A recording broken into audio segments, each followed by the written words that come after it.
সম্মানিত দর্শক শ্রোতা, আসসালামু আলাইকুম। বাংলাদেশ প্রসঙ্গ নিয়ে ভারতের প্রধানমন্ত্রী নরেন্দ্র মোদী আমেরিকায় গিয়েছেন। ভারতের প্রধানমন্ত্রী নরেন্দ্র মোদী যখন যুক্তরাষ্ট্রে গিয়েছেন, হোয়াইট হাউসে নরেন্দ্র মোদীর বন্ধু ডোনাল্ড ট্রাম্পের সাথে সাক্ষাৎ করবেন, কথাবার্তা বলবেন, তারপর দেশে ফিরে আসবেন। এখন নরেন্দ্র মোদী ঠিকই যুক্তরাষ্ট্রে গিয়েছেন, তার বন্ধু ডোনাল্ড ট্রাম্পের সাথে কথা বলেছেন। নরেন্দ্র মোদী বাংলাদেশ প্রসঙ্গে কিছুই বলে নাই। সেখানে একজন ভারতীয় সাংবাদিক ডোনাল্ড ট্রাম্পকে প্রশ্ন করেছিলেন যে, মিস্টার প্রেসিডেন্ট, বাংলাদেশ ইস্যুতে আপনার বলার কিছু আছে?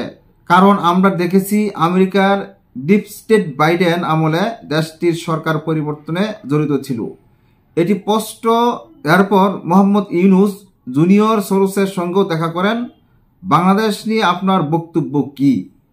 একজন ভারতীয় সাংবাদিক ডোনাল্ড ট্রাম্প ওনার কাছে বাংলাদেশ বিষয়ে কিছু কথা বলেছেন, প্রশ্ন করেছেন। জবাবে ডোনাল্ড ট্রাম্প যা বললেন তার মানে দাঁড়ায় না আমাদের ডিপ স্টেটের কোনো ভূমিকা ছিল না। তো ডোনাল্ড ট্রাম্প তো এক কথা বলে দিয়েছে যে যুক্তরাষ্ট্রের কোনো হাত এখানে নেই, বাংলাদেশের সরকার পতনের বা সরকার পরিবর্তনের এই দিকে কোনো তাদের হাত নেই।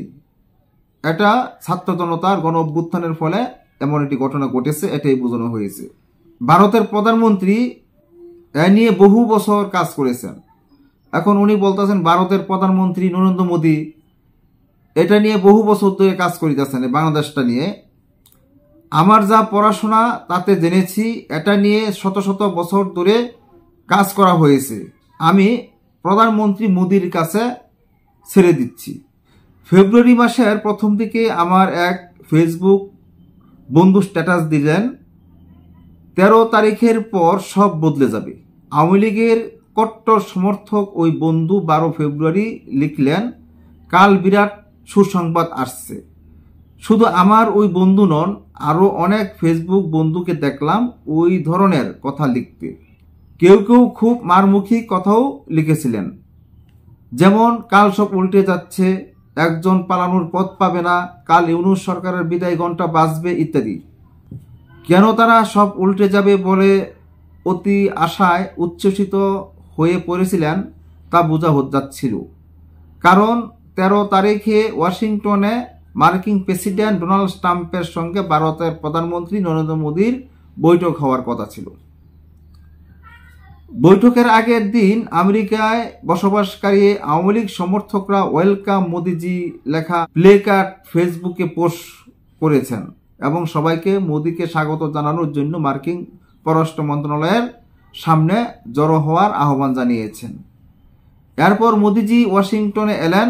ফেসবুকে পোস্ট করা ভিডিওতে দেখলাম এক বয়স্ক লোক স্লোগান দিচ্ছেন, ওয়েলকাম ওয়েলকাম। সম্ভবত তিনি বলতে চেয়েছেন ওয়েলকাম। বাকিরা বলছেন মোদিজি মোদিজি। এরপর তিনি বলেছেন উই সাপোর্ট। সম্ভবত তিনি বলতে চেয়েছেন উই সাপোর্ট। We support. বাকিরা সম্মিলিতভাবে বলছেন মোদিজি মোদিজি। এরপর ভদ্রলোক স্লোগান দিচ্ছেন we are for we are for. বাকিরা তখন বলছেন শেখ হাসিনা শেখ হাসিনা। এরপর ট্রাম্প মোদি বৈঠকটি হলো, কিন্তু কিছুই উল্টালো না। 13 তারিখ গেল, বাংলাদেশ তো কিছুই উল্টালো না।